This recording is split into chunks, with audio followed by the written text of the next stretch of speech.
Contato agora com o membro do Farol, nosso grande companheiro, Ronei Costa Martins Silva, que já está devidamente posicionado. Ronei, prazer imenso em tê-lo mais uma vez aqui no nosso Farol. Olá, Beto. Bom dia a todos. Alegria estar entre vocês. Bacana. Ronei, nós temos algumas imagens aí, nós vamos tratar hoje de longevidade, é isso, né? Ô, Beto, nós vamos lançar um olhar sobre a cidade que precisa estar preparada para os idosos. Cidade para os idosos. Tá. Essa é a ideia. Muito bem. Ronei, então, para colocar o tema, bom, vamos trazer. Aliás, nós temos algumas imagens, eu vou pedir aqui para o nosso J Neto, para ir colocando à medida que você vai falando sobre esse assunto importante, adaptação das cidades à longevidade. Vamos lá. Pois é, Roberto, é inegável que a nossa cidade está numa mudança de paradigma importantíssima com relação à questão etária, à questão geracional.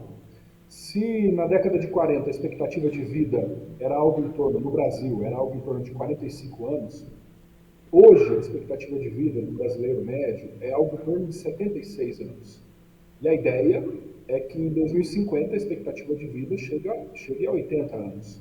Somado ao fato de que as famílias estão tendo menos filhos, cada vez menos filhos, nós temos uma mudança na pirâmide etária do povo brasileiro, não é? Brasileiro e em Limeira, por exemplo. Nós temos a expectativa de que a população limeirense cresça cerca de 7% até 2030, e a população de idosos crescerá 50%, 58%. Portanto, nós temos um incremento, um aumento da população idosa em comparação às outras fases da vida. Isso implica, Beto, um olhar especial para as cidades com relação aos idosos. Este slide que eu fiz para um projeto de um empreendimento aqui na cidade para idosos, ele é bem interessante, Beto. Ele mostra também uma mudança de paradigma no estilo de vida dos idosos. Se antes os idosos eram considerados pessoas debilitadas, carentes e solitárias, hoje a perspectiva é outra. Os idosos hoje se autodenominam, se consideram como pessoas que querem apreciar a melhor fase de suas vidas. Portanto, há também uma mudança de paradigma no comportamento, não é? Na forma com que os idosos lidam e se relacionam com a sociedade, com os outros, com os demais.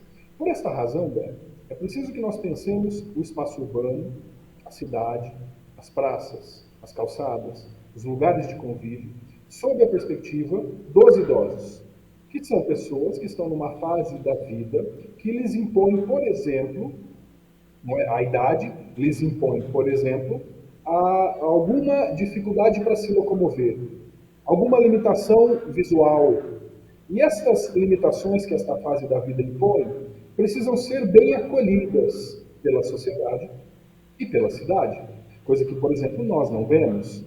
Na medida em que a sociedade vai envelhecendo, o espaço de acolhimento dessas pessoas precisa ser repensado, Beto. Hoje, eu afirmo sem medo de errar, que a cidade, não só Limeira, mas também Limeira, a cidade, o espaço urbano, ele é extremamente hostil para os idosos. Eu tenho uma tia de 86 anos, que ela evita sair de casa porque ela não consegue caminhar pelas calçadas. Quando há uma festa ou algum lugar para que ela possa encontrar com a família, ela evita sair de casa para se encontrar com a família, porque ela não consegue, por exemplo, subir 2 ou 3 degraus.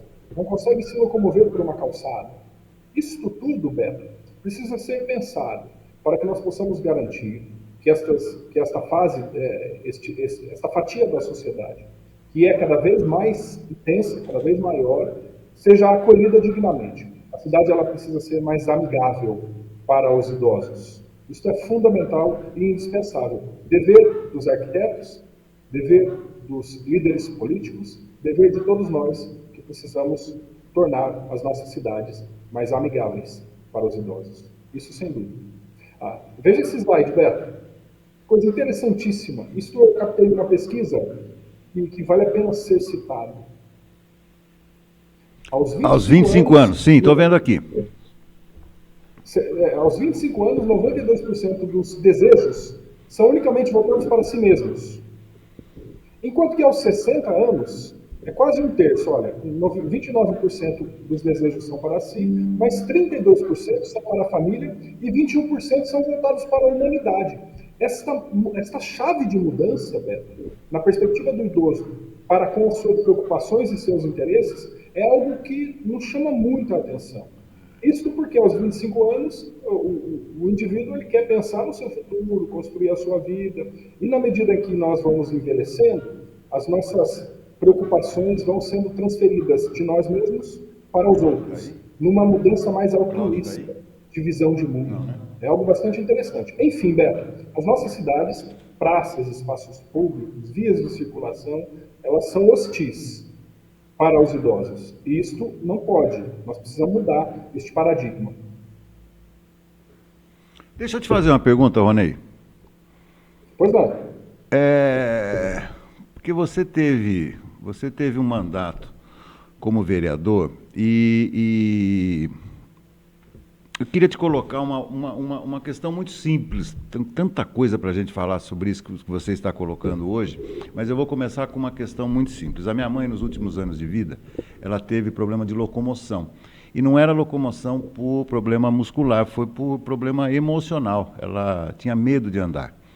E isso aí nos causou muita comoção, porque a gente não conseguiu resolver isso, né? Na verdade, nós não conseguimos.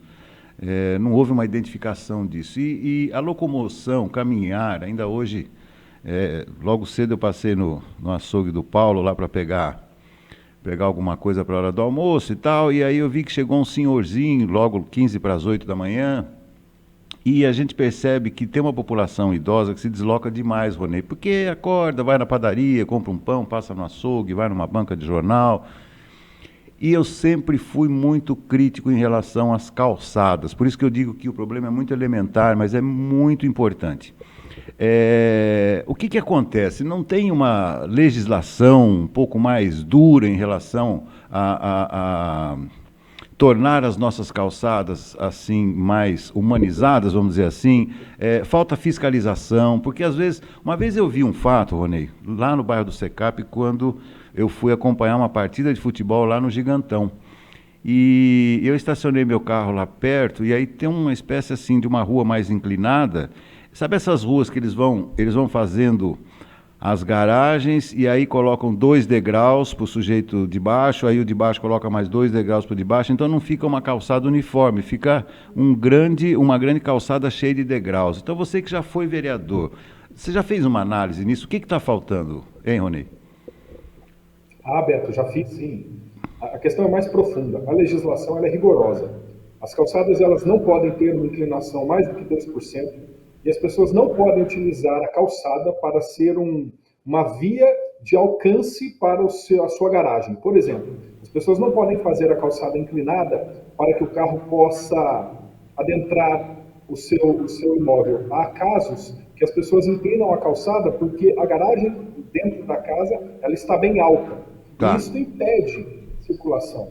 O problema, Beto, é que a legislação existe, ela é rigorosa com relação à manutenção das calçadas, ela considera as calçadas como espaços públicos de circulação de pedestres, mas infelizmente, Beto, a população ela peca por considerar que a calçada é dela, é particular. E aqui eu vou para o sociólogo Sérgio Buarque de Holanda, pai do Chico Buarque. Ele tem um livro chamado Homem Cordial, que trata dessa questão da confusão entre espaço público e espaço privado.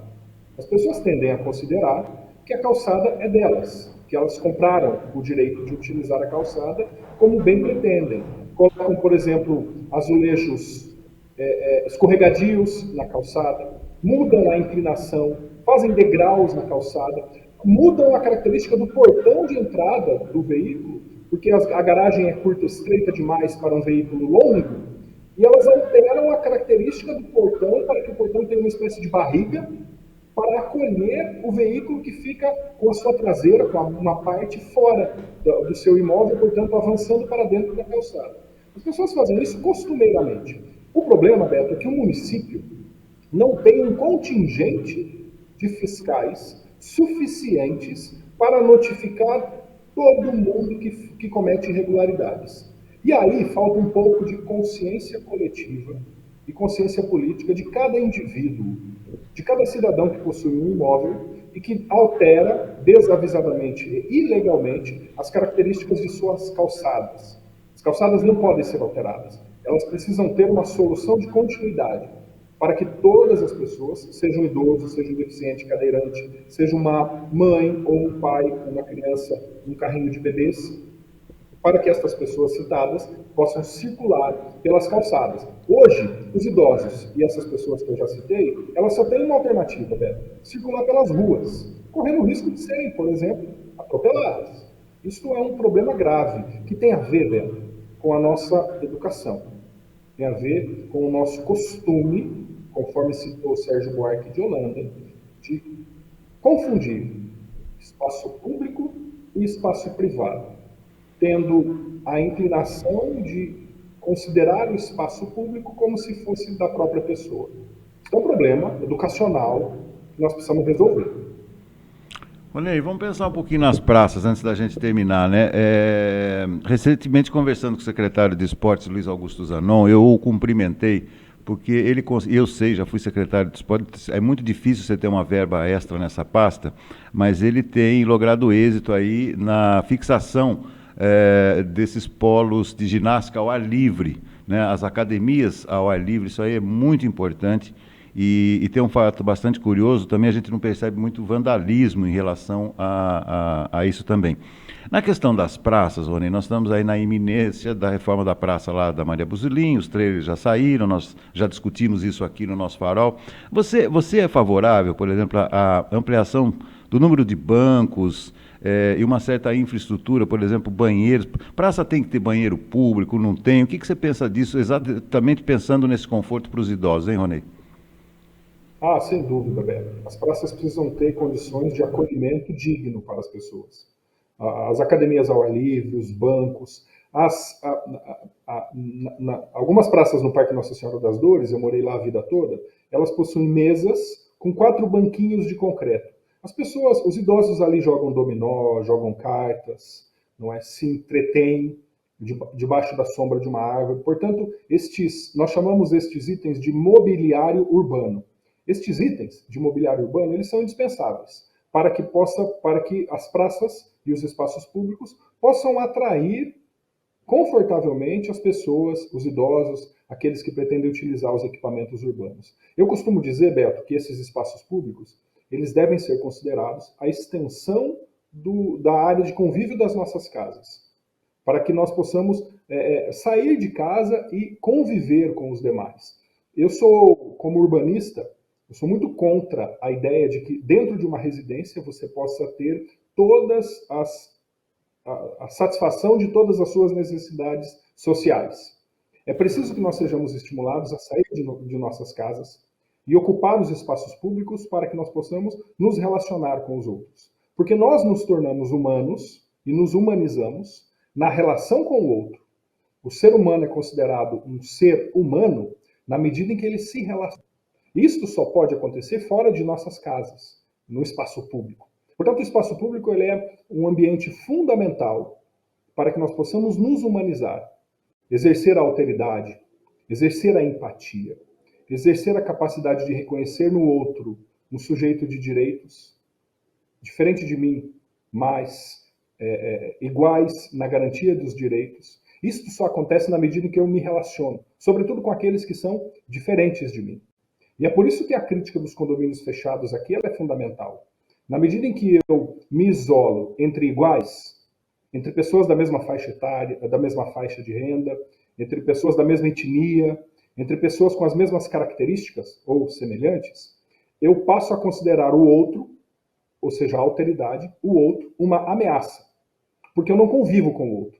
Se eu não convivo com o outro, eu passo a não conhecê-lo. E tudo aquilo que eu não conheço, eu considero ameaçador. Portanto, a ideia de se isolar em condomínios fechados, em residências, e evitar espaços públicos, nos desumaniza, quando, na verdade, o ideal seria que nós caminhemos para que nos tornemos cada vez mais humanizados, cada vez mais reconhecedores da empatia, da alteridade, do direito do outro, não é? Isso é fundamental. E os espaços públicos cumprem este papel, Beto, o papel de nos humanizar. Eu vou acrescentar ainda uma outra observação, Rony. Durante a fase mais aguda da pandemia, onde as pessoas tiveram que obrigatoriamente restringir demais a circulação, eu ouvia demais a seguinte observação. Eu falei, não, bacana esse pessoal que fala, fica em casa e tal, mas normalmente os nossos governantes, eles têm uma posição econômica privilegiada, né? E isso significa que você mora num ambiente mais acolhedor, com mais cômodos, a sua cozinha mais aparelhada, com um quintal um pouco mais, etc, etc, etc. Mas as pessoas mais humildes, Rony, por exemplo, quem reside em habitações populares, aquelas gigantescas, ele tem um apartamento, é bacana, eu mesmo já tive um apartamento pequeno, muito confortável, mas a gente sabe que há uma limitação enorme, não tem sacada, você abre a janela, sempre a mesma visão. Então, esse oxigênio ao qual eu acho que você está se referindo não é apenas o ar, mas é você sair um pouco, né? E muita gente diz o seguinte, fala, o isolamento gourmet é gostoso, né? Com queijo está custando R$ 80 o quilo, uma garrafa de vinho de R$ 100, é uma delícia você ficar em casa. Mas e para quem é mais humilde, quer dizer, precisa sair, precisa respirar, precisa trabalhar, precisa pegar ônibus, entre outras coisas, né? Então, essa visão que você tem em relação a essa convivência urbana, é isso também, né, Ronei? É isso que falta para o idoso, principalmente, que quer falar, quer conversar, quer perguntar, ou seja, ele quer viver. E eu vi um ponto interessante, num outro quadro aí que nós mostramos, interessante, a ótica do idoso em relação à sua preferência a cuidar de plantas, e eu me incluo nessa aí, e o número expressivo também de idosos que quer caminhar ou correr e fazer exercícios. Ou seja, cuidar de plantas é um negócio tão genial, Rony, porque faz com que você cuide diariamente das plantas, ou seja, você tem uma atividade para fazer diária, você não esquece da planta, né? E você ter mais oportunidade de andar, de caminhar, de correr, você sabe, as pessoas têm certeza que isso vai acrescentar vida aos seus anos, não anos na sua vida, como você bem colocou na tela aí. Exatamente, Beto. Esta é uma questão fundamental. Então, imagina uma cidade que possa permitir canteiros centrais que favoreçam os idosos a plantar, cuidar de plantas ornamentais ou mesmo hortaliças e outras. Agora, tem uma questão que você me fez lembrar, Beto. Os idosos, eles são o tabernáculo da cultura local. Eles são receptáculos que guardam a história de um povo, de uma cidade, de uma localidade. Então, eles são, além de tudo, núcleos de sabedoria que guardam cuidadosamente a história de uma cidade. Então, quer conhecer a história de uma cidade, dê atenção para os idosos. Beto, tem uma outra questão interessante, que é assim, se antes as faixas etárias fossem bem definidas, a idade para casar, a idade para namorar, a idade para ir para a escola, adolescência, juventude, hoje, na pós-modernidade, esta diferença ela não é tão clara, ela é fluida. E a fronteira entre uma fase da vida e outra, ela não está muito bem definida. Eu, por exemplo, dentre os meus melhores amigos, está uma pessoa que eu tenho a alegria de citar, que é o Milaré. O Ernesto Milaré, ele fará, mês que vem, ou nos próximos dias, 70 anos. E é uma pessoa com quem eu e a minha esposa convivemos constantemente. E nós adoramos estar ao lado dele. E sequer lembramos que ele é uma pessoa idosa. Porque hoje esta fronteira, ela está muito diluída. E eu diria que é até difícil de fazer esta mensuração. Mas é algo bastante interessante, Beto, muito interessante. E nós precisamos cuidar dos nossos idosos e cuidar para que as nossas cidades sejam mais amigáveis às pessoas que estão nesta fase da vida. Perfeito, perfeito. Bom, falar em cuidar, você tem que cuidar do Benício daqui a pouquinho, senão nós vamos perder hora. Esse papo é muito gostoso e o assunto é muito rico, né, Ronei? É um vulcão de ideias aqui que a gente está tendo, como sempre, aqui no nosso Farol. Então, mais uma vez, eu te agradeço.